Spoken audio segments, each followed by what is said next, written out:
सवितुर्वरेण्य भर्गो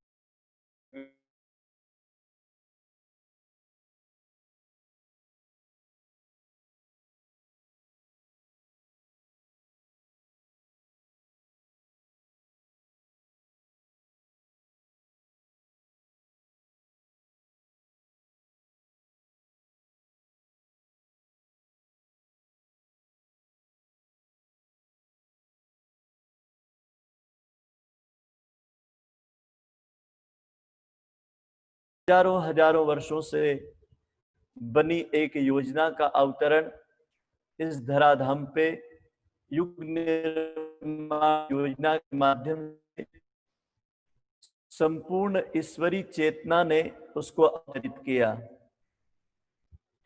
साथ ही ऋषियों ने उसका संकल्प लेकर के ऋषि युग्म के माध्यम से युगों के पुरुषार्थ के माध्यम से इस धराधाम पर उसका विस्तार किया। युग निर्माण योजना निश्चित रूप से हम सबके जीवन को राष्ट्र आराधना के लिए और युग की समस्याओं के समाधान के लिए आह्वान करती है। भाइयों बहनों, निश्चित रूप से इस कार्य के लिए जिन जिन भाई बहनों का चयन किया गया है, ये कहीं पूर्व जन्म की अवतार लीला के सहचर के सगे संबंधी संगी साथी वो भाई बहन है जिन्होंने कभी राम के, कृष्ण के, बुद्ध के काल में अवतारी सत्ताओं के साथ रह करके सूर और असुरों के उस समुद्र मंथन से प्रगटे विष और अमृत के दो तरीके में से राष्ट्र की जीवन चेतना को, मनुष्य को मनुष्यता का बोध कराने के लिए एक ऋषि तंत्र की आवश्यकता पड़ी। हम आप लोग उसके सौभाग्य के पात्र बने जिसमें हम लोगों का चयन किया गया है।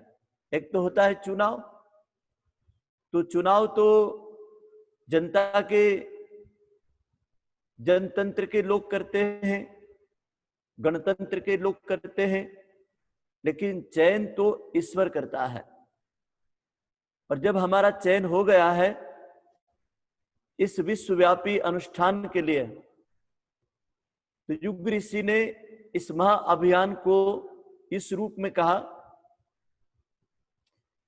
कि ये कोई व्यक्ति का पुरुषार्थ की और व्यक्ति के संकल्प की योजना नहीं है, ईश्वर के संकल्प की और व्यक्तित्व के पुरुषार्थ की योजना है। इसको यूं लिखते वो युग निर्माण का क्या अर्थ है, तो एक शब्द में लिखते हैं युग निर्माण का मतलब होता है व्यक्तित्व एवं विचार शक्ति को इतना उच्च स्तर पर उसको प्रेरित कर देना कि उसके द्वारा किए गए कार्य अति मानस की तरीके से, देव मानव की तरीके से, महामानव की तरीके से, लोक सृजेताओं की तरीके से, लोक नायकों की तरीके से, लोक जीवन में व्याप्त जितनी भी प्रकार की विडंबनाएं हैं, चाहे वो संस्कृति के रूप में, धर्म के रूप में, पर्यावरण के रूप में, प्रकृति के रूप में, पारिवारिक जीवन पर, व्यक्तिगत जीवन पर, तो उन्होंने कहा कि इसको हमने 3 भागों में बांट दिया। पहला दिया उन्होंने आत्मनिर्माण का। इस आत्मनिर्माण में व्यक्ति अपने स्वयं को इस स्तर का ऊंचा उठाता है कि वो सहज किसी का अनुकरणी बनता है, आदरणीय बनता है। दूसरा होता है उसके परिवार स्तर पर, उसके परिवार को इतना उछाल दिया, उसके परिवार को इतना सदा सहता से, सुसंस्कारिता से जोड़ दिया, जिसके माध्यम से वो अपने निकटतम स्वजनों का निश्चित रूप से एक आदर्श परिवार के रूप में, देव परिवार के रूप में जाने लगा। इसके बाद में फिर समाज निर्माण का, क्योंकि हम समाज के घटक के रूप में हम व्यक्ति और परिवार को फिर हम समाज और राष्ट्र देते हैं। इसको यूं कहेंगे कि पहले व्यक्ति में नैतिक बीजारोपण किया, नैतिक क्रांति के माध्यम से, कि तुम तो पहले अपने आप को, अपने जीवन की, मानवता की, एक मनुष्यता की आचार संहिता से पहले जोड़ो। उसके बाद में दूसरा बौद्धिक क्षमता, वह प्रखर बौद्धिक ज्ञान जो हमें अपने जीवन के इस वर्तमान के झंझावातों से निकाल सके और हमारे अतीत की गलतियों को ठीक कर सके और भविष्य के निर्माण का ताना बाना बुन सके। ऐसी प्रखर बुद्धि का निर्माण किया बौद्धिक क्रांति के रूप में। तर्क, तथ्य, प्रमाण और आधारों पर, अनुभूतियों के सूत्रों पर। और तीसरा दिया उन्होंने सामाजिक क्रांति।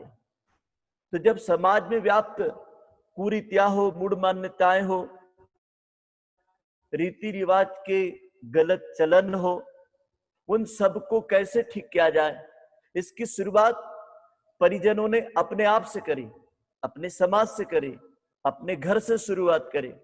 जिसका परिणाम देख लीजिए, चाहे वो दहेज विरोधी विवाह हो, चाहे मृतक भोज मुक्त हमारे अंत्येष्टि के कार्यक्रम हो, चाहे हमारे आयोजनों में उच्च स्तर का प्रयोजन हो, चाहे हमारे संस्कार महोत्सव में उन संस्कारों की प्रेरणा हो, इन सब का जागरण युग ऋषि ने सामाजिक क्रांति के रूप में किया।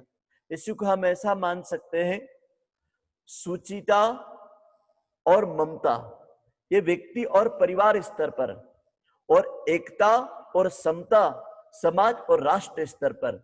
युग ऋषि हमेशा कहा करते थे, बच्चों जिस समाज में सुचिता मतलब साफ सुथरा होगा, जिस समाज में एक दूसरे के प्रति ममत्व होगा, प्रेम होगा, दया होगी, प्यार होगा, अपनत्व होगा, वो व्यक्ति, वो समाज, वो परिवार निश्चित रूप से निहाल होता चलेगा।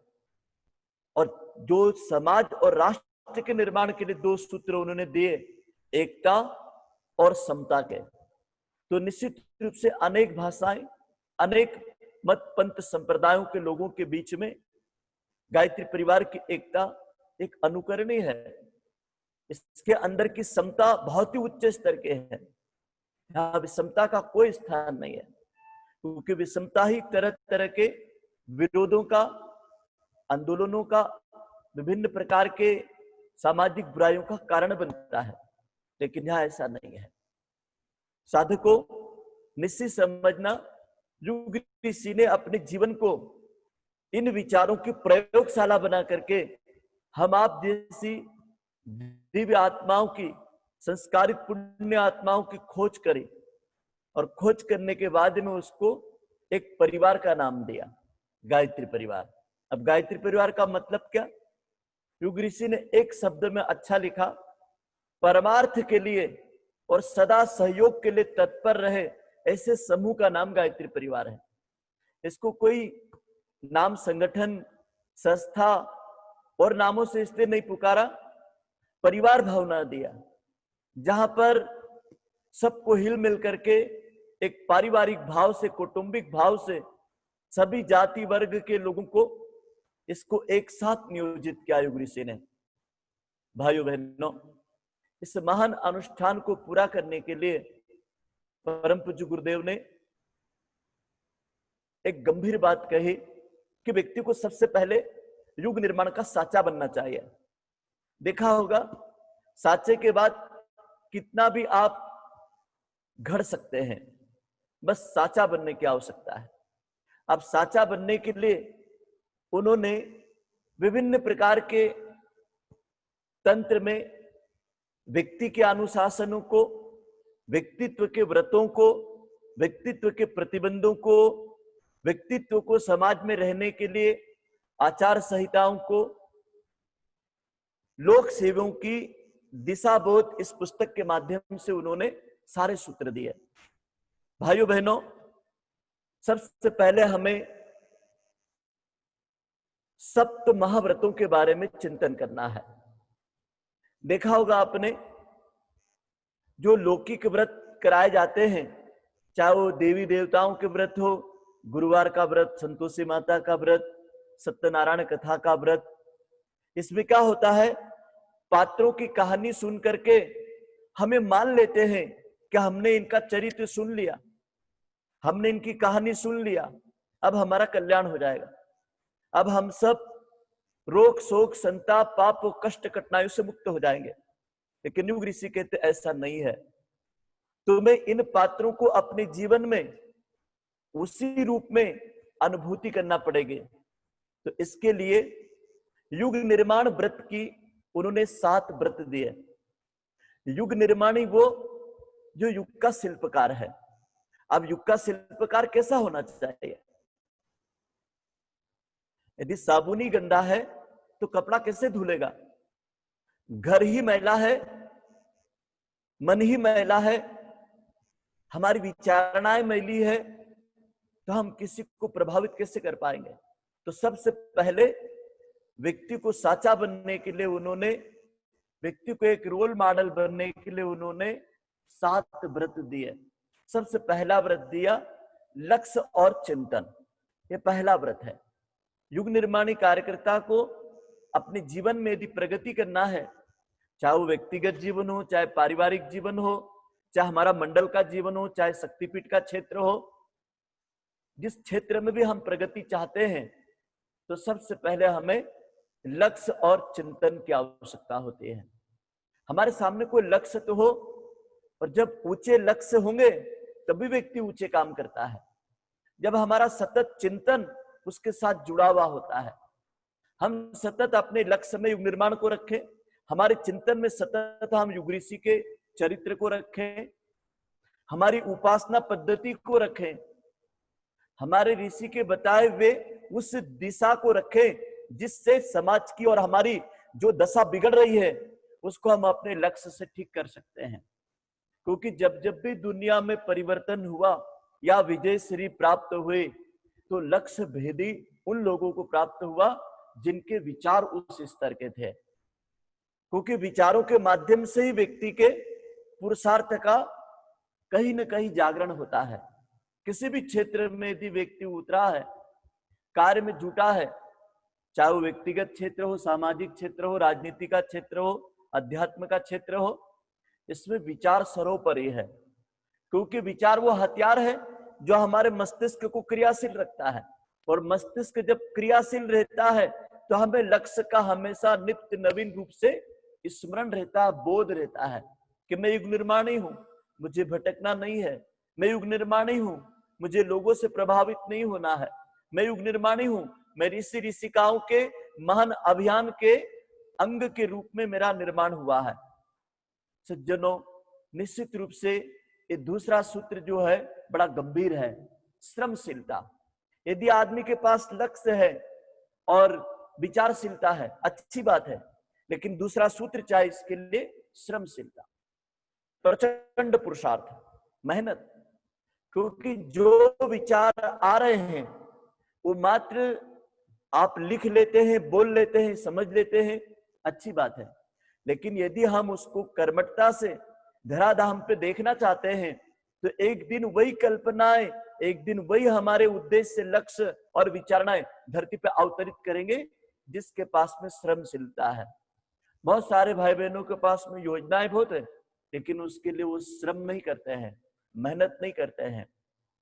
युग ऋषि चाहते हैं कि हमारा कार्यकर्ता श्रमशीलता को महत्व दे, लेकिन याद रखें श्रमशीलता को हम न तो कभी ईगो के रूप में ले, प्रतिस्पर्धा के रूप में ले, न दिखावे के रूप में ले, और न किसी भौतिक प्राप्ति के लिए ले, न यश कामना के लिए ले।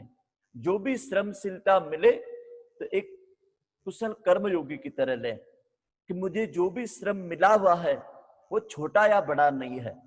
मेरी शिक्षा, दीक्षा, जाति, कद काठी, योग्यता से ऊपर हट करके ही युग निर्माण के कर्म होते हैं। और फिर हमको शौचालय साफ करना पड़े, भोजनालय के बर्तन साफ करना पड़े, सड़क पे झाड़ू निकालना पड़े, श्रम वही अनुकरणी बनता है देवियों भाइयों, जिसको हमें करते देख करके लोग कहें कि साहब देखो इतना बड़ा व्यक्ति, इतनी बड़े पद वाला, इतनी ऊंची जाति का व्यक्ति, इतने ऊंचे प्रभाव का व्यक्ति, इतने सुंदर घराने का व्यक्ति, देखो ये छोटा से छोटा काम कर रहा है। महापुरुषों का आप इतिहास उठा के देखो, इनकी महानता में कर्मठता नहीं लोगों को प्रभावित किया है, इनकी जातियों ने नहीं, इनकी कागज की डिग्रियों ने नहीं, इनके रूप रंग ने नहीं, इनके कपड़ों ने नहीं, इन्होंने बहुत ही उच्च सादगी में अच्छे अच्छों को प्रभावित किया, अपने छोटे से छोटे काम से। गुरुदेव कहा करते थे कि मुझे साबरमती आश्रम में जब काम की जिम्मेवारी सौंपी गई तो वहां के भोजनालय की व्यवस्था, और जब उस समय से शौचालय तो थी नहीं, खुरपियों की व्यवस्था, पानी के डब्बों की व्यवस्था, नहाने इत्यादि की व्यवस्था, मतलब सारी आवास प्रबंधन की व्यवस्था। लेकिन वो गांधी बनने गए थे, गांधी जी को चलते समय वो मिलके नहीं आए। जब देसाई काका ने पूछा तुम तो गांधी बनने आए थे, तो बोले मैंने गांधी के व्यक्तित्व को सीखना था। गांधी जी को देख करके भी क्या करूंगा मैंने उनका व्यक्तित्व सीख लिया कि वो छोटे से छोटे काम को कैसे स्वावलंबी जीवन से करते हैं। तो स्वावलंबन ही स्वाभिमान है। जिसके जीवन में श्रमशीलता है वही व्यक्ति आत्मनिर्भर बनता है, वही व्यक्ति समुन्नत बनता है। और तीसरा सूत्र है सुव्यवस्था। भाइयों बहनों, काम तो सब करते हैं, लेकिन काम को इतना सुव्यवस्थित तरीके से करें हम कि जिसको हम पूजा मान लें, जिसको हम अपनी आराधना को जो भी दिन भर में हम परमात्मा के लिए करना चाहते हैं, उसको हर काम में हम सुव्यवस्था को जन्म दें।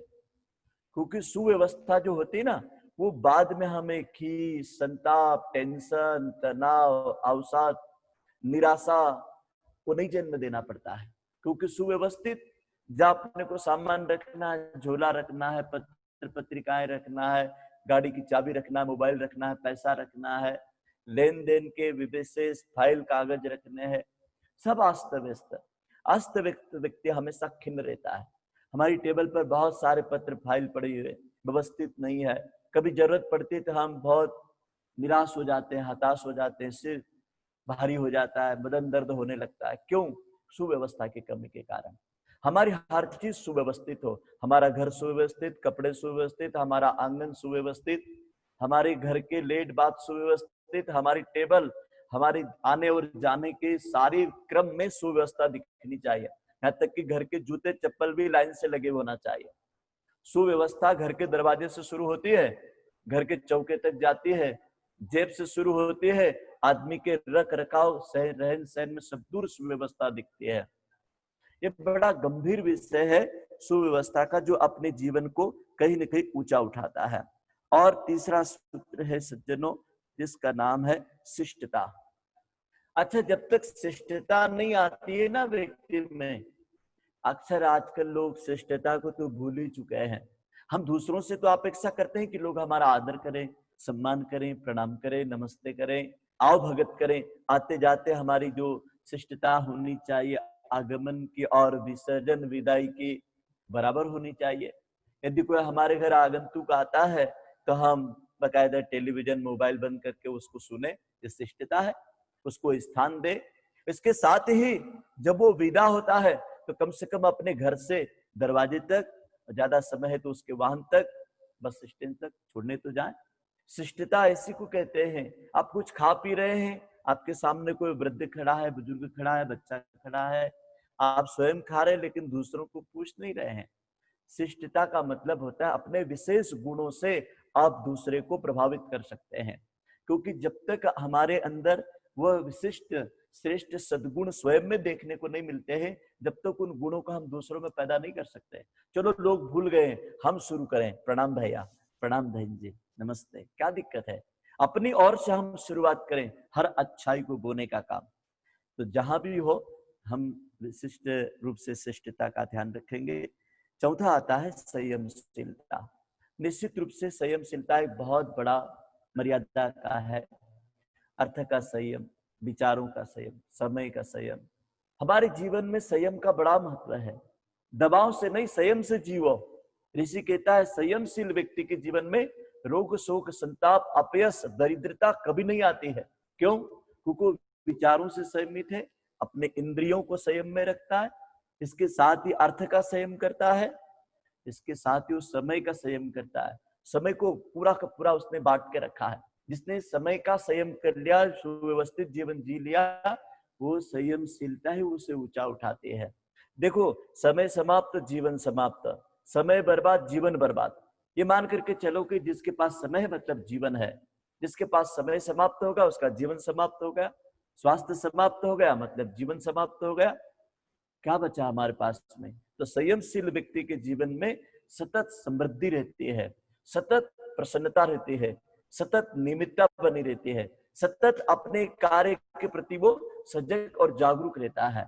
अगला और बड़ा महत्वपूर्ण विषय है सज्जनों, देवियों, जिसको हमारे ऋषि लिखते हैं, यदि हमारे जीवन में उदार आत्मीयता आ जाए। देखो, है किसके पास नहीं, ये बात नहीं है, बहुतों के पास बहुत कुछ है, लेकिन उदार आत्मीयता मतलब आत्म विस्तार में हम इतना आगे बढ़ जाए कि पशु पक्षी तक, पेड़ पौधों तक, नदी सरोवर आकाश सूर्य तक हमसे प्रभावित हो जाए। उदार आत्मीयता, हम विस्तार करते चले जाए विश्व मानवता में अपनी उदारता का, अपने देने के भाव का। क्योंकि जब तक हम अपनी ओर से कुछ प्रयत्न पुरुषार्थ आत्मीयता का हम विस्तार नहीं करते हैं, जब तक कोई अपना बनता नहीं है। आत्मीयता विस्तार करने से हम औरों को अपना बना लेते हैं, और जब कोई अपने साथ इस रूप में जुड़ता है कि तू मेरे लिए सोचता है, ये तो मेरे लिए हित की बात कहता है, तो उसके लिए फिर बाद में अपने को पुरुषार्थ नहीं करना पड़ता है, वो स्वयं अपने लिए सोचने लगता है। उदार आत्मीयता में ऐसा भी होता है कि हम दूसरों को भी धीरे धीरे सुनना पसंद करें, धीरे धीरे उनके अंदर को भी हम अपनी आत्मीयता से उनकी आत्मीयता को जोड़ने का, आत्मीय संबंध स्थापित करने का प्रयत्न करें। आज तो आदमी के जीवन के व्यवहारिक शारीरिक संबंधों के अलावा आदमी कुछ सोचता ही नहीं है। आत्मिक संबंधों में तो ये होता है कि जिस प्रकार से मेरी आत्मा अनुभव करना चाहती है, ऐसे सामने वाले की आत्मा भी अनुभव करना चाहती है। आत्मिक विस्तार से शत्रु मित्र बन जाते हैं, विषैले जानवर एक घाट पे पानी मिलने लग जाते हैं, चाहे वो शेर हो, गाय हो, सर्प हो, चूहा हो, बिल्ली हो, कुत्ता हो, एक दूसरे के ये शत्रु हैं। लेकिन आत्मीय विस्तार जिन लोगों ने किया, संतों की कुटियों में एक साथ इनको देखा गया। सुनसान के सहचर यदि आप पढ़ोगे या हमारी वसीयत और विरासत, तो गुरुदेव जब हिमालय में रहे तो उनका उदार आत्मीयता का विस्तार देखो। उनके पास कोई साधन तो नहीं था कि जो उन्होंने बांट के लोगों को अपना बनाया, बस प्रेम बांटा, प्यार बांटा, अपनी उदार आत्मीयता को बांटा। बस कोई हो न हो तुम्हारा, लेकिन मैं तुम्हारा हूं, ये भाव तो आ जाए, किसी को हम साथी बना ले तो। इसके बाद अगला आता है और बड़ा महत्वपूर्ण है, सातवां, विवेकशीलता। ये विवेकशीलता जो है ना, ये बहुत ही ऊंची चीज है। ज्ञान बुद्धि से बड़ा होता है विवेक। तो विवेकशीलता सदैव तीसरा नेत्र हमारा जागृत रहे, बना रहे, क्योंकि हम ऋतंबरा प्रज्ञा की आराधना करते हैं। तो ये सातवां व्रत जो है विवेकशीलता, इसको हम सतत बनाए रखें। इसके माध्यम से हम अपने जीवन को बहुत ऊंचा उठा सकते हैं। एक बार को निर्णय करना है ना, तो ज्ञान से तो जानकारी मिल जाती है, बुद्धि से उसको कैसे करना ये आइडिया मिल जाता है, लेकिन एक बार विवेक से पूछें कि इससे क्या सबका हित है। कई लोग ऐसे करते हैं कि विवेक के पास बाद में जाते हैं, जब तक बहुत कुछ नुकसान उठा लेते हैं, बहुत कुछ गलतियां कर लेते हैं। इसलिए गहरे दिमाग से, शांत भाव से विवेकशीलता हमारी सतत बनी रहनी चाहिए। कई बार हम संस्थागत कार्यक्रमों में, संगठनात्मक कार्यक्रमों में, आयोजनों में विवेकशीलता को ध्यान नहीं देख करके गलतियां कर देते हैं, और फिर उन गलतियों का परिणाम बहुत बड़ा होता है। तो हमारी विवेकशीलता सतत बनी रहे। अगला आता है और बड़े महत्वपूर्ण है, सप्त प्रतिबंध।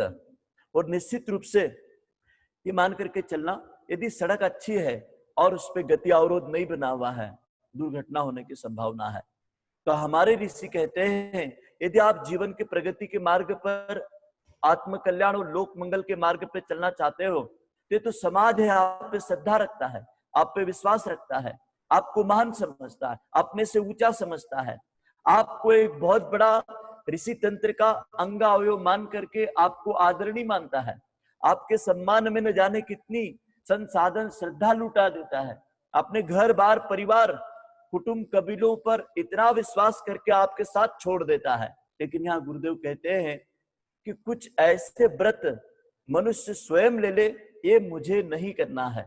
यदि कोई कहेगा ना, मान लो शांति कुंज से एक चिट्ठी आ जाए, या फिर हमारे संगठन में प्रज्ञा मंडल, महिला मंडल, युवा मंडल, ट्रस्ट परिवार, शक्तिपीठ, प्रज्ञा पीठों में कोई बोल दे कि नहीं ऐसा मत करो, तो हमको ऐसा बुरा लगेगा कि साहब आप हमें टोकते रहते, मना करते रहते हैं, हमें क्यों नहीं ऐसा करने देते हैं।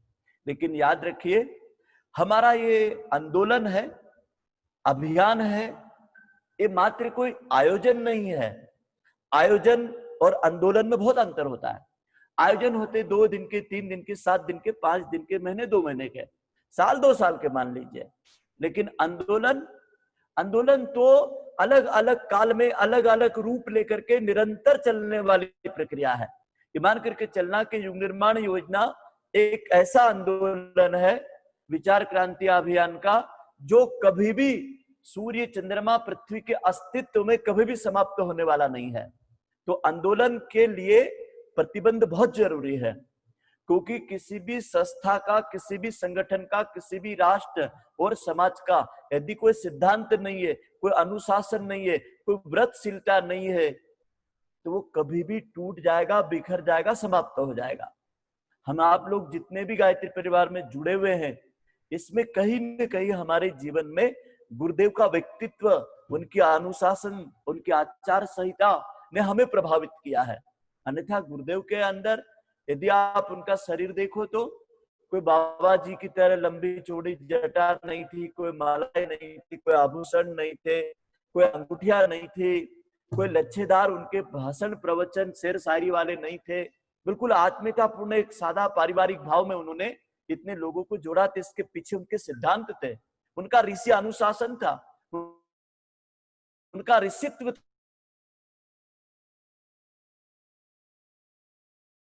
था।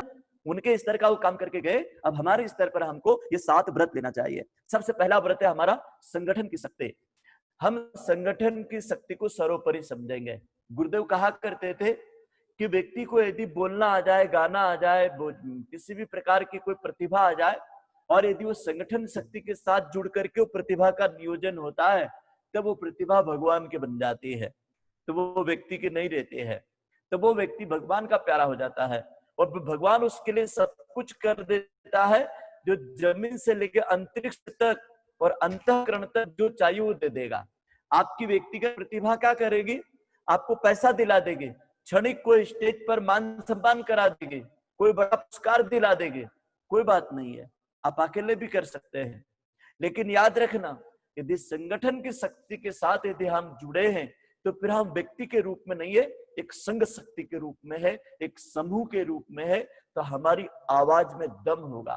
व्यक्ति कितने भी बोलते रहे, उसको कहा न तो मीडिया, न समाज, न पत्रकारिता में, न बड़े स्तर पर उसकी आवाज को कहीं स्थान मिलता है, क्योंकि वो व्यक्ति है। लेकिन कोई संगठन का व्यक्ति बोलता है, कोई बड़े दल का व्यक्ति बोलता है, कोई बड़े समूह का व्यक्ति बोलता है, उस बात का वजन है। हम बोल रहे मतलब गायत्री परिवार बोल रहा है, हम बोल रहे मतलब युग तीर्थ शांति कुंज हरिद्वार बोल रहा है, युग ऋषि के सिद्धांत और आदर्श बोल रहे हैं। तो हम संगठन के साथ जब बोलते हैं ना, तो हमारी बात का वजन होता है। संगठन के साथ हम जब काम करते हैं ना, तो अपने उत्तराधिकारी हमें ढूंढना नहीं पड़ते हैं, खुद बिल्कुल कड़ी के साथ कड़ी जुड़ती चली जाती है। तो हम एक जंजीर है, एक चेन है, एक एक कड़ी मिल करके युग निर्माण का एक संगठन का तंत्र बना है। फिर वो प्रज्ञा मंडल हो, युवा मंडल हो, महिला मंडल हो, ट्रस्ट मंडल हो, दिया ग्रुप हो, संस्कृति मंडल हो, लेकिन ये है सब युग निर्माण। ये हमारे पूरे के पूरी चेन के एक अंग है। ये एक कड़ी दूसरी कड़ी के साथ प्रेरित करने के लिए, व्यवस्था के लिए बनाई है। कई बार हम क्या समझते हैं कि हमने युवा प्रकोष्ठ ने ऐसा किया, ट्रस्ट मंडल ने किया, शक्तिपीठ ने किया, प्रज्ञापीठ ने किया, अमुक राज्य ने किया, अमुक जिले ने किया। नहीं, हमारी सोच में अखिल विश्व गायत्री परिवार हमारे केंद्र में रहना चाहिए, हमारा संगठन हमारे केंद्र में रहना चाहिए। और जो संगठन का है वो गुरुदेव का है, संगठन का वो ऋषियों का है, संगठन का वो राष्ट्र का है, संगठन का वो युग निर्माण का है। तो संगठन में हम बिखराव नहीं लाए, अपना अलग से कोई संगठन, कोई संस्था या कोई शक्तिपीठ का अलग से हम अंग बनाए नहीं, उसको शांति कुंज केंद्र के साथ जोड़ करके, हमारे मुख्यालय की संगठन की रीति नीति और प्रक्रियाओं के साथ जोड़ करके, जोन, उपजोन, जिला, तहसील, शाखा स्तर की प्रक्रियाओं से जोड़ करके जब हम काम करते हैं, तो हमारे साथ कभी प्रतिकूलता आ जाए, कभी किसी प्रकार का कोई विरोध हो जाए, तो संगठन साथ खड़ा रहेगा। व्यक्ति के साथ कभी व्यक्ति नहीं खड़ा होता, संगठन के साथ, समूह के साथ खड़ा रहता है। देख लीजिए छत्ते में जो मधुमक्खी होती है ना, एक रानी मक्खी हजारों मक्खियों को, सैनिक मक्खियों के साथ अपने घर को कितना व्यवस्थित रखती है। संगठन की शक्ति देख लीजिए, संगठन की शक्ति देख लीजिए पक्षियों में, संगठन की शक्ति देख लीजिए चींटियों में। एक एक चींटी के सहारे अपना भोजन खोज लेती है, अपना गंतव्य पर उड़ान भर लेते पक्षी। संगठन की बड़ी शक्ति है। समूह में चलने पर आपकी वीरता का प्रभाव अलग होता है। एक अकेले को तो कोई भी तोड़ मरोड़ सकता है, लेकिन सामूहिक शक्ति को कोई नहीं। ये अनेक धागे थे, एक धागा कपड़ा नहीं बनता है, एक धागा किसी की लाज और जीवन को नहीं ढकता है। अनेक धागों से मिलकर के रस्सा बन करके मजबूत काम कर सकता है। अनेक धागे मिलकर के वस्त्र बन करके किसी को सुंदरता दे सकते हैं। बस संगठन की शक्ति के साथ जुड़े। अगला आता है, गुरुदेव ने गुरु दीक्षा के बारे में बहुत गंभीर बात कही कि गायत्री परिवार में दूसरा प्रतिबंध है, कोई व्यक्ति गुरु नहीं बने। देखो स्वयं गुरुदेव भी क्या कहा करते थे, बोले मैं तुमको सूर्य से जोड़ रहा हूं, तुमको मैं अखंड दीपक से जोड़ रहा हूं, तुमको मैं सजल सद्दा प्रखर प्रज्ञा से जोड़ रहा हूं, तुमको मैं ज्ञान क्रांति की लाल मसाल से जोड़ रहा हूं। बस ये तुम्हारा गुरु है। जिस प्रकार से सिख धर्म में गुरु ग्रंथ को ही गुरु मानते हैं, संघ आरएसएस में भगवे ध्वज को ही गुरु मानते हैं, फिर आपके आर्य समाज में ओम को ही गुरु मानते हैं, ओम ही सब कुछ है। तो ऐसे ही गायत्री परिवार में हमारा सब कुछ मसाल है, सब कुछ हमारा अखंड दीपक है, सब कुछ सजल सद्दा प्रखर प्रज्ञा है, सब कुछ हमारा गायत्री मंत्र है, क्योंकि वही गुरु मंत्र है, वही गुरु है। परम पूज्य गुरुदेव का व्यक्तित्व हमारे जीवन में, उनका चरित्र, चाहे वो स्थूल में थे तब, सूक्ष्म में और कारण में, तीनों जगह पर यदि आप उनको अनुभूतियां ले तो कह के गए कि प्रतिपल प्रतिक्षण मुझे अनुभूति करें। एक बार सदैव चिन्मय भैया को किसी ने पूछ लिया, बोले क्या गायत्री परिवार में भी गुरु परंपरा है डॉक्टर साहब जी या फिर आप? बढ़िया जवाब दिया उन्होंने। बोले सूर्य का उत्तराधिकारी कौन हो सकता है, और भगवान का उत्तराधिकारी भगवान ही होता है। बोले हम सब स्वयं सेवक है, हम सब एक कार्यकर्ता है। बस जिसकी जिस स्तर की पात्रता है उस स्तर के दायित्व हमको मिले हुए हैं, लेकिन हम सबका आराध्य, हम सबका गुरु, हम सबका स्थान एक ही है, ज्ञान क्रांति की लाल मशाल।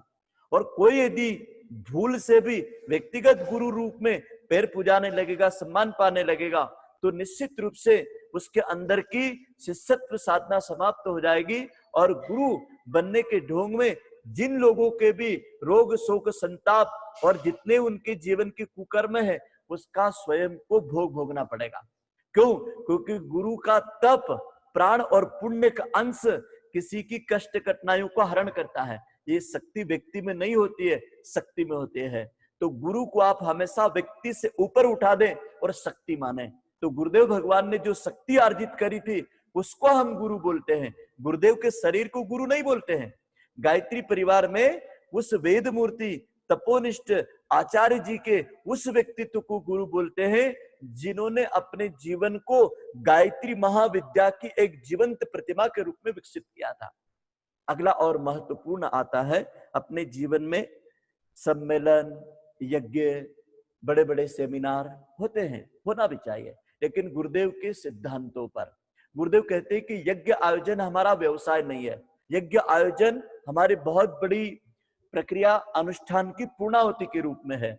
किसी यज्ञ आयोजन में बहुत बड़ी कुंडियों का महत्व नहीं, मुंडियों का महत्व है। इसीलिए उन्होंने यज्ञ को खर्चीले होने के कारण, बहुत बड़े पैमाने पर परिश्रम होने के कारण दीप यज्ञ की परंपरा का अवतरण किया, और उस दीप यज्ञ के माध्यम से लाखों करोड़ों लोगों को उन्होंने यज्ञ प्रेरणा से जोड़ा। वो यही कहते थे हमेशा, हमारा आयोजन का मतलब होता प्रयोजन, यज्ञ का मतलब होता हमने कितने लोगों में सत्कर्म करने की प्रेरणा दी, कितने लोगों को यज्ञ जीवन जीने की प्रेरणा दी, कितने लोगों के घरों तक यज्ञ का प्रशिक्षण दिया, कितने लोगों के जीवन में यज्ञ ऊर्जा से चिकित्सा का प्रशिक्षण दिया, कितने लोगों को यज्ञ में लगने वाले हावी को उत्पादन, संवर्धन, संरक्षण और सृजन करके लोगों तक पहुंचाने की सेवा भावना जगाई।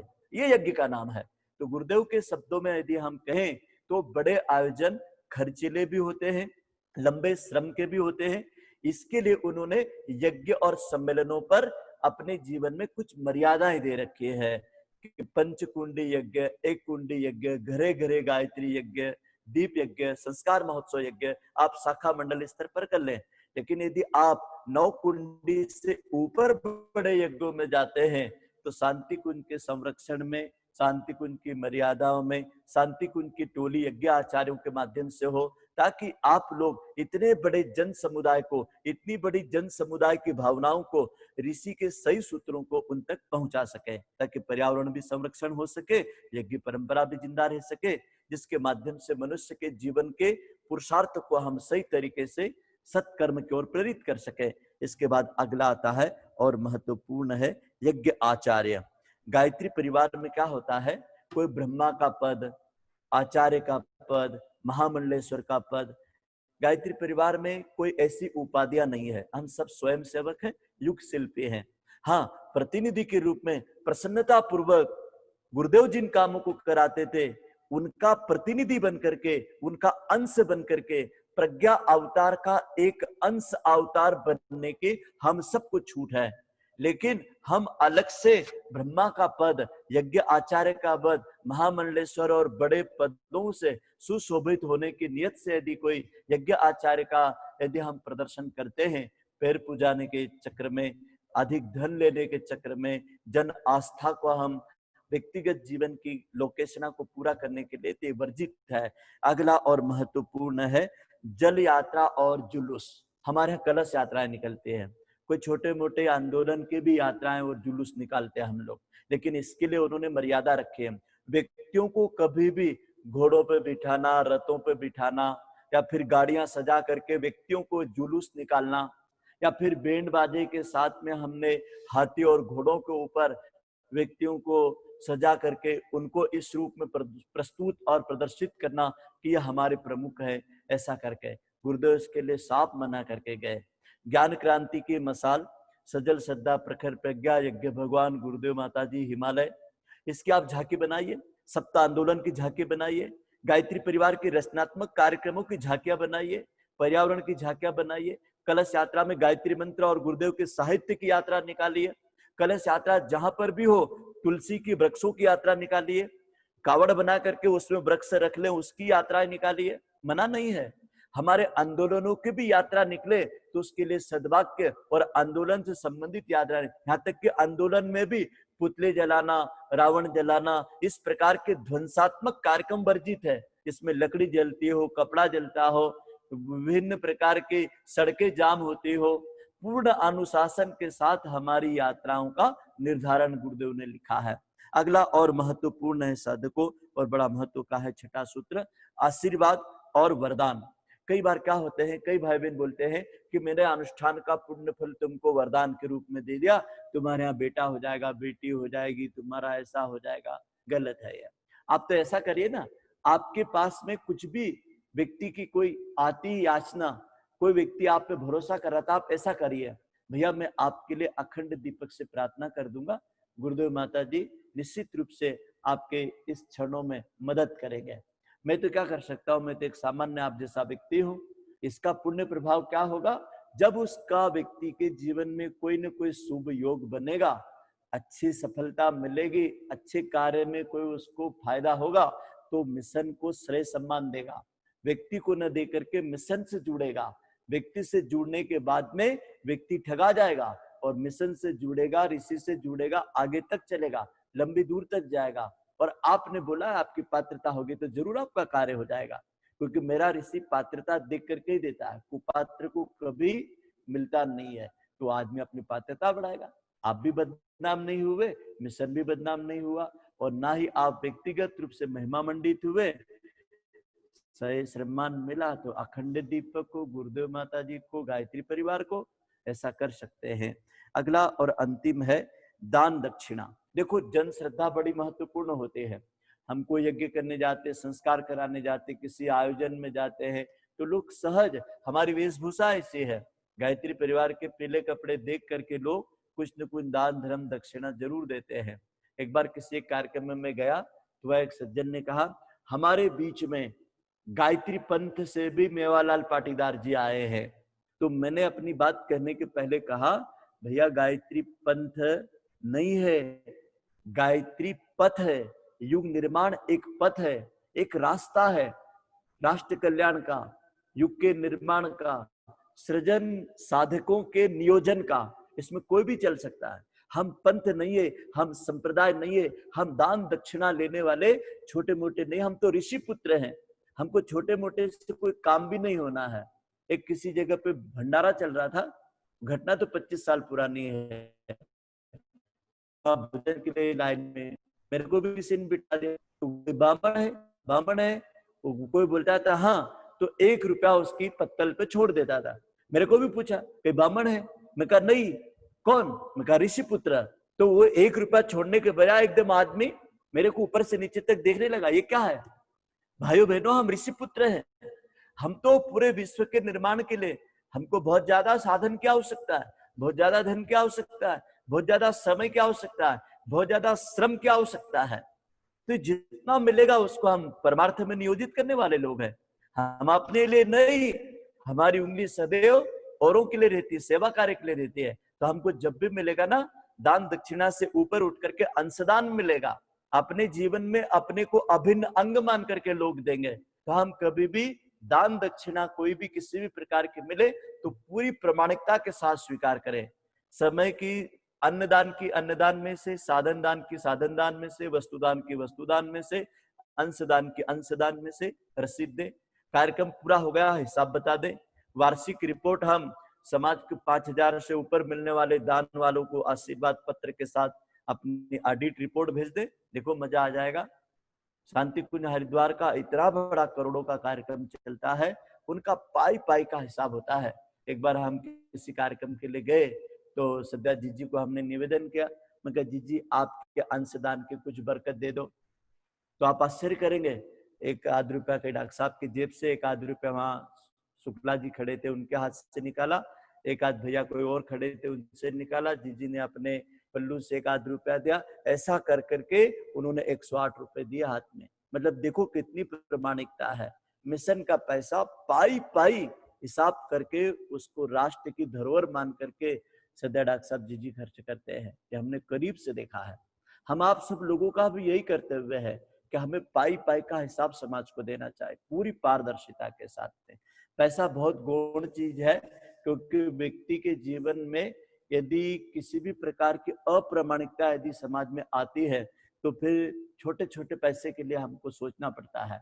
अन्यथा युग निर्माण के लिए, राष्ट्र निर्माण के लिए, गायत्री परिवार के लिए धन की, पैसे की कोई कमी नहीं है। आप केवल करिए, लोग खुद देते हैं, अब भो करके देते हैं। दिन विवाह दिन पर, अपने घर के किसी शुभ प्रसंगों में लोग उदारता से आप तो गायत्री परिवार को देने लगे। बस चाहिए अपनी प्रामाणिकता।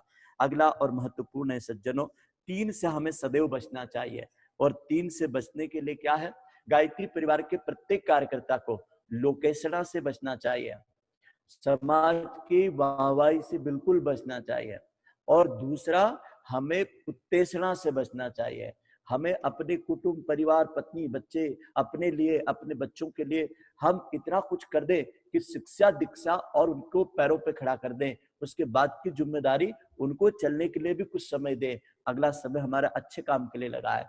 वित्तेषणा, वित्त पर हमारी पूरी पारदर्शिता। पैसे कौड़ी को हम सार्वजनिक रूप से ही ले, सार्वजनिक रूप से उसका हिसाब किताब बनाए।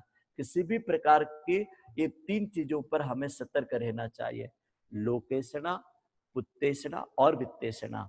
साधकों, 5 ऐसे कार्यक्रम है जिसको जनसंपर्क के अनुशासन के रूप में गुरुदेव ने लिया है और ये बहुत ही महत्वपूर्ण है।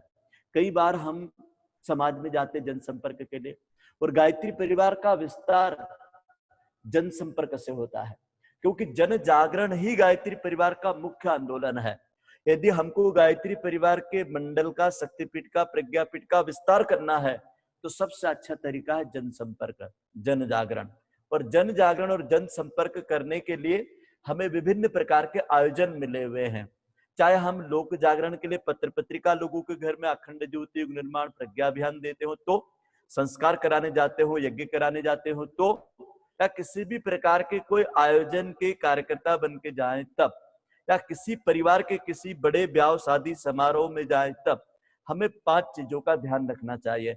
चाहे हम टोली बना के जाए, चाहे अकेले जाए, चाहे हमारे मंडल में कोई कार्यक्रम हो, तब भी इन 5 चीजों का बड़ा ध्यान देना चाहिए। सबसे पहला चीज है स्वाद नियंत्रण। गायत्री परिवार के कार्यकर्ता का 56 भोग है कड़ी खिचड़ी, और हमें स्वाद नियंत्रण पर हमेशा ध्यान देना चाहिए।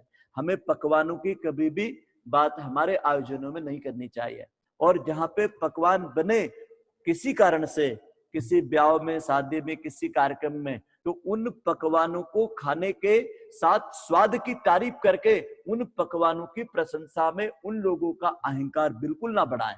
गुरुदेव इससे बहुत चिढ़ते थे। वो कहते थे कि हमने जब 24 वर्ष तक केवल एक मुट्ठी चावल की खिचड़ी खा करके निकाल दिया, तुम एक दिन किसी के घर जाओ तो उसको अपना आदर्श छोड़ करके आओ कि साहब हम लोग प्याज लहसुन नहीं खाते हैं, भोजन में हम बाहर का मिठाइयाँ नहीं खाते, बाहर के नमकीन नहीं खाते, तला भुना नहीं खाते, बस आपके परिवार में एक घर का व्यक्ति आया है तो जैसे घर वाले सादा भोजन करते हो ऐसा एक ब्राह्मणोचित भोजन की पूर्ति करा दीजिए।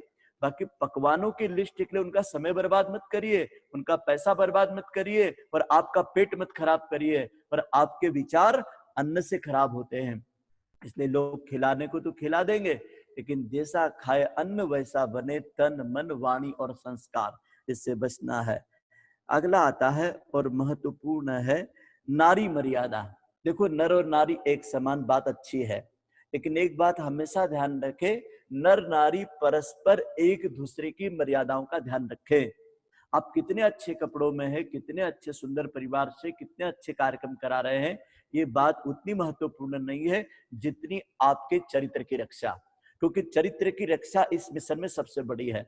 कोई भी नारी अकेली है, आप घर के दरवाजे से बाहर से बात करिए। यदि कोई 4 बहनें हैं, 4 भाई हैं, बच्चे हैं, घर के परिजन हैं, तो ये अंदर प्रवेश करिए। जन संपर्क में इसका बड़ा ध्यान रखें। अपने मिशन की भी बहनें हो तो अकेले में किसी बहन बेटी माताओं से अकेले में बात बिल्कुल ना करें। अकेले उनको अपनी कार में, गाड़ी में, मोटरसाइकिल में कहीं ना घुमाएं। 2-4 बहनें साथ हो, 2-4 भाई साथ हो तो समूह में जाने में कोई दिक्कत नहीं है। अकेले भाई के साथ बहन ने जाना, अकेले बहन के साथ किसी भाई ने जाना कई प्रकार की शंका, कुछ शंकाओं को जन्म देगा और भविष्य के लिए आप पर उंगली उठ सकती है। इसलिए नारी मर्यादाओं को, यहाँ तक तो गुरुदेव ने लिखा है कि नारी से जब बात भी करो ना तो आप यार शब्द का उपयोग मत करो, बहन शब्द का उपयोग करो, महिला शब्द का उपयोग मत करो, माता शब्द का उपयोग करो, बाई शब्द का उपयोग मत करो, उसके अंदर बेटी शब्द का उपयोग करो, लड़की शब्द का उपयोग मत करो, उसको बेटी बोलो। अपने सम उम्र की तो बहन बोलो, अपने बड़ी उम्र की जीजी बोलो, माता जी बोलो। जितने अच्छे शब्द हमारे कोई कार्यक्रम में भी हो, महिला शब्द नहीं बोले। हम हमेशा माता, बहने, बहन, बेटी का उच्चारण करते हैं, मतलब हम उससे पवित्र रिश्ता जोड़ते हैं। हमारी गायत्री माता स्वयं एक युवती है, तो हम नारी माता के प्रति पवित्र दृष्टिकोण के लिए हमेशा हम अच्छे संबोधन का उपयोग करते हैं।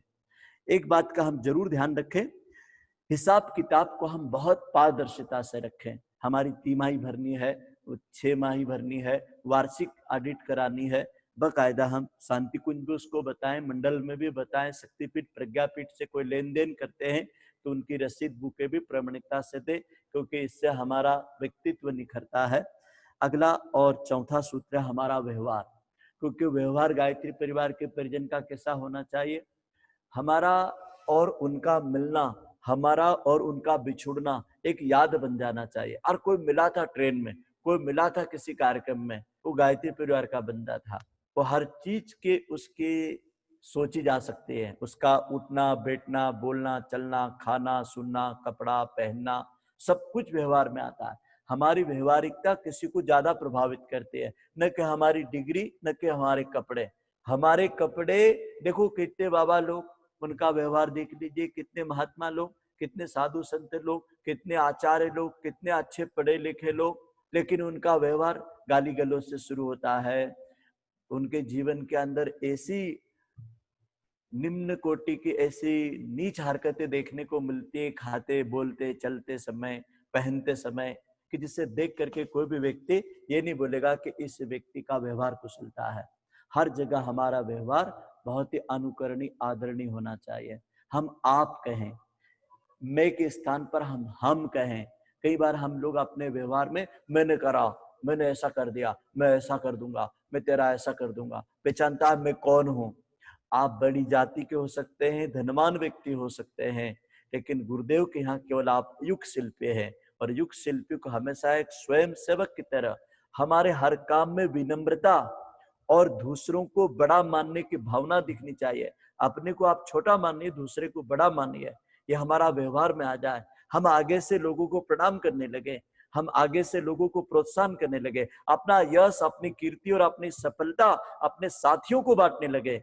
यदि आपको कोई सफलता मिल गई, कोई कीर्ति मिल गई, कोई सम्मान मिल गया, आप उस बात को यहाँ से शुरू करें, ये सम्मान गायत्री परिवार का है, ये सम्मान मेरे सहपाठी भाई बहनों का है।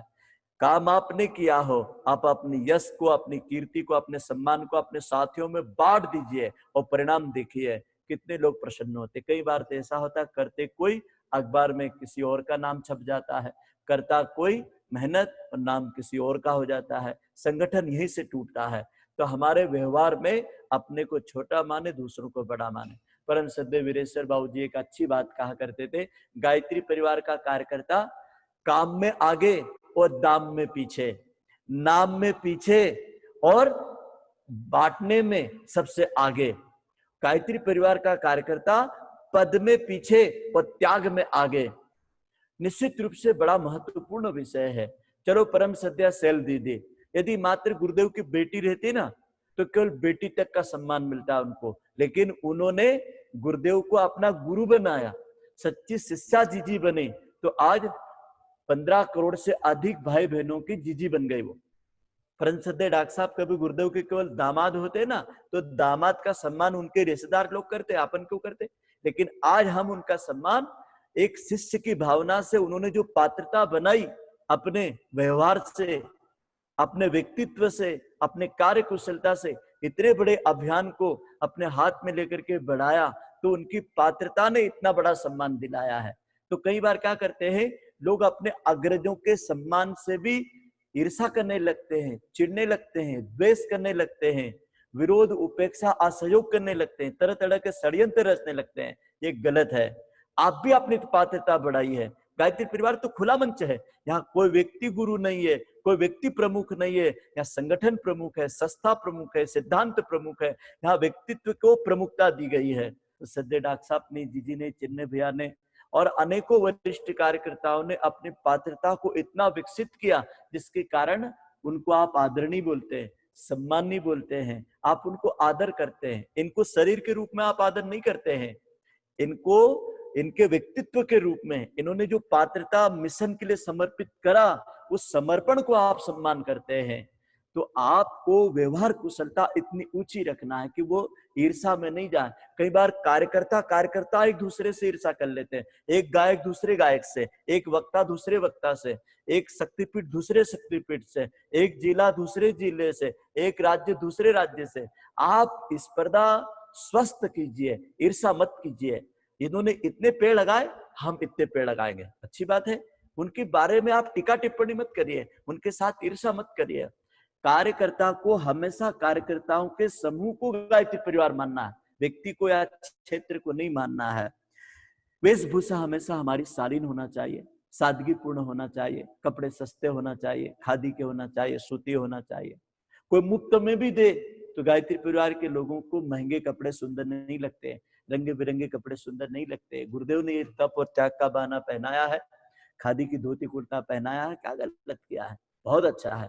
हमारी साज सज्जा, हमारे नाखून छोटे हो, हमारे केस छोटे हो, हमारे लेन देन के, हमारे सामान साजन, ये सब सादगी पूर्ण हो कि आम आदमी जिससे देख करके कहे कि नहीं साहब पे ब्राह्मणोचित जीवन जीता है।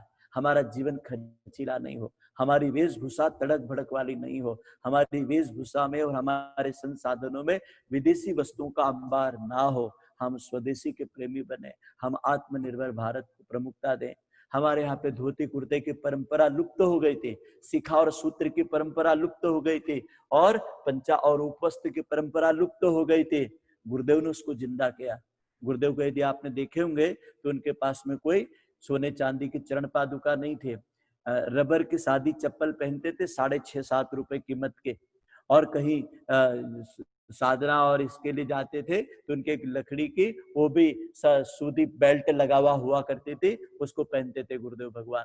क्या बताएं आपको, जब उन्होंने शरीर छोड़ा ना तो आप आश्चर्य करेंगे 3.5 जोड़ी कपड़े, 2 बेडशीट और लिखने की पेन और एक कॉपी के अलावा कुछ नहीं मिला। न कोई वसीयत में कोई बड़े बड़े कागज मिले, न उत्तराधिकारियों की कोई घोषणा मिली। और उन्हें एक ही बात की, मेरे उत्तराधिकारी वो होंगे जो मेरे आदर्शों को मानेंगे, मेरे तप और त्याग को मानेंगे। और मैं खुला निमंत्रण देता हूं, विश्व का किसी भी जाति वर्ग पंथ संप्रदाय का व्यक्ति युग निर्माण के लिए आगे आ सकता है और पंडित श्री राम शर्मा आचार्य जी का उत्तराधिकारी बन सकता है। उत्तराधिकारी का मतलब संपत्ति भौतिक प्रॉपर्टी नहीं है, तो केवल व्यवस्था मात्र आगंतुकों के लिए। लेकिन उत्तराधिकारी का मतलब होता है हम अपने गुरुदेव के व्यक्तित्व से, ऋषि युग से हम कुछ सीखे और उनके जीवन से हम अपने जीवन को लाखों लोगों में कह सके कि मैं ऐसे ऋषि पुत्र का पुत्र हूं जिस ऋषि ने मुझे युग शिल्पी बनाया है, राष्ट्र का सजेता बनाया है, युग निर्माणी बनाया है, जीव मात्र का करुणा का सागर बनाया है। मैं तो अपने आप को धन्य मानता हूं भाइयों बहनों कि इस जीवन में जन्म लेने के बाद परम पूज्य गुरुदेव परम वंदनीय माता जी जैसे गायत्री परिवार जैसा परिवार मिल गया, युग निर्माण का कार्य मिल गया, तो हमने अपने जीवन के इस पंच धातु के और सप्त धातु के और पंच महाभूतों के इस पिंड को हमने सार्थक कर लिया। नहीं तो मलमूत्र तक सीमित रह जाता, छोटा मोटा परिवार बसा करके पेट प्रजनन तक सीमित हो जाता। लेकिन इसने इसको यज्ञ समिधा बना करके युग निर्माण की हवन कुंड में अपने जीवन की आहुति दे दे। इसमें 3 प्रकार के परिजन होते हैं। प्रज्ञा परिजन वो जो गायत्री परिवार की 9 दिवसीय साधना करके गायत्री परिवार से दीक्षित हो जाते हैं। प्रज्ञा पुत्र वो जो नियमित अंशदान नियमित समयदान दे करके प्रज्ञा पुत्र की भूमिका निभाते, सप्ताह में 1 दिन का समयदान कर देते हैं। और प्रज्ञा पुंज वो जो हमारी तरह जीवन दान कर देते हैं। ऐसे सैकड़ों हजारों कार्यकर्ता है जो प्रज्ञा पुंज के रूप में है और लाखों कार्यकर्ता है जो प्रज्ञा पुत्र के रूप में है और करोड़ों की संख्या में प्रज्ञा परिजन है। तो प्रज्ञा परिजनों को, प्रज्ञा पुत्रों को, प्रज्ञा पुंजों को गुरुदेव माता जी अपने तप की आदि शक्ति देते हैं और आदि शक्ति में शेष पूरा 725 करोड़ लोगों का भविष्य। तो आप सोचिए गुरुदेव की पूरी ताकत का आधा हिस्सा आपके पास है, लेकिन मिलता उसको है जो उनके समीप उनके कार्यों के लिए समय साधन प्रभाव ज्ञान पुरुषार्थ एवं धन का एक अंश पहले नियोजित करता है। उसी कुएं में वापस पानी आता है जिसमें से आपने पानी खींचा है, अन्यथा वो लेवल वहीं रहता है। झील का पानी जब आप खींचते हैं तो अगला पानी वापस आता है, बांटते हैं फिर मिलता है। तो बो और कांटों का सिद्धांत हमारे गुरु ने इस धरती पे सिद्ध किया है। अब बारी हमारी है, नंबर हमारा है, हमें भी करना चाहिए। आप सबको बहुत बहुत धन्यवाद। गुरुदेव माता जी का प्यार आशीर्वाद, यज्ञ पिता सत्कर्म दे, जगत माता गायत्री आपको सतत सद्ज्ञान दे, भाव संवेदना सजल श्रद्धा प्रखर प्रज्ञा आप में बनी रहे। अब मैं आपको 2 मिनट का ध्यान करा रहा हूं। दोनों हाथ गोद में रख लीजिए। ये ध्यान बड़ा महत्वपूर्ण है। अपने अंग अवयवों से गुरुदेव कुछ कह रहे हैं। दोनों हाथ गोदी में, कोमलता से नेत्र बंद। गुरुदेव माता जी आपके सिर पर हाथ रख रहे हैं और आपकी पीठ सहला रहे हैं और आपसे कुछ कह रहे हैं। ध्यान से सुनेंगे। गुरुदेव भगवान अपने प्रिय अंग अवयवों से कुछ कहना चाहते हैं। कुछ हम गुरुदेव के हाथ बन जाएं, उनके चरण बन जाएं, उनकी आंखें बन जाएं, उनका कंठ बन जाएं। पहला, कार्य कैसे पूरा होगा, इतने साधन कहां से आएंगे, इसकी चिंता आप न करें। दूसरा, जिनने करने के लिए कहा है वही उसके साधन भी जुटाएगा। तीसरा, आप लोगों में से प्रत्येक से एक ही आशा और अपेक्षा है कि कोई भी परिजन हनुमान से कम स्तर का न हो। अपने कर्तव्य में कोई भी अभिन्न सहचर पीछे न रहे।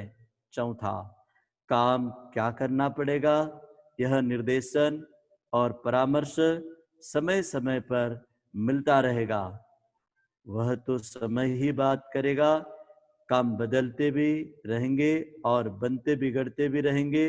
सिर्फ एक बात का स्मरण रखें कि जिस समर्पण भाव को लेकर आप घर से चले थे उसमें दिनों दिन बढ़ोतरी होती रहे। आप तो इतना ही करें कि आपके श्रम समय, गुण, कर्म, स्वभाव में कहीं भी कोई त्रुटि न रहे। छठा, स्वयं को अधिक अधिक विनम्र बनाएं, दूसरों को बड़ा माने। सातवां, स्वयं सेवक बनने में गौरव अनुभव करें, इसी में आपका महानता और बड़प्पन है। सातवां, अपनी थकान और सुविधा की बात न सोचें, जो कर गुजरे उसका अहंकार न करें, बल्कि इतना ही सोचें कि हमारा चिंतन, मनोयोग एवं श्रम कितनी अधिक ऊंची भूमिका निभा सका। आठवां, अपने साथियों की श्रद्धा व क्षमता को घटने न दें, उसे दिन दूनी रात चौगुनी बढ़ाते रहें। नौवां, आप नित्य अपनी अंतरात्मा से पूछें कि जो हम कर सकते थे उसमें कोई त्रुटि तो नहीं रही है। 10वां, आलस्य प्रमाद को कहीं चुपके में भी आपके क्रियाकलापों में घुस पड़ने का अवसर तो नहीं मिल गया। 11वां, ऊंचे काम सदा ऊंचे व्यक्तित्व करते हैं, कोई लंबाई से ऊंचा नहीं होता है। श्रम, मनोयोग, त्याग और निरहंकारिता ही किसी को ऊंचा बनाती है। अंतिम 12वां सूत्र, आप में से कोई भी इस विषम बेला में बिछुड़ने न पाए जिसके लिए बाद में पश्चाताप करना पड़े। आत्मीय परिजनों, हाथ जोड़ें, गुरुदेव माता जी के चरण कमलों को प्रणाम करें। तुमेव माता च पिता तुमेव, तुमेव बन्धुश्च सखा तुमेव, तुमेव विद्यां च द्रविणं तुमेव, तुमेव सर्वं मम देव देवम्, तुमेव सर्वं मम देव देवम्। ओम शांति शांति शांति। लोक सेवों की दिशाबोध पुस्तक में सारे विस्तार से है, उसके कुछ सूत्रों पर हम लोगों ने 45 मिनट की चर्चा करी। अब 15 मिनट आपको दिया है प्रश्न उत्तरी के लिए। यदि किसी भाई बहन को कोई प्रश्न पूछना है तो पूछ सकते हैं।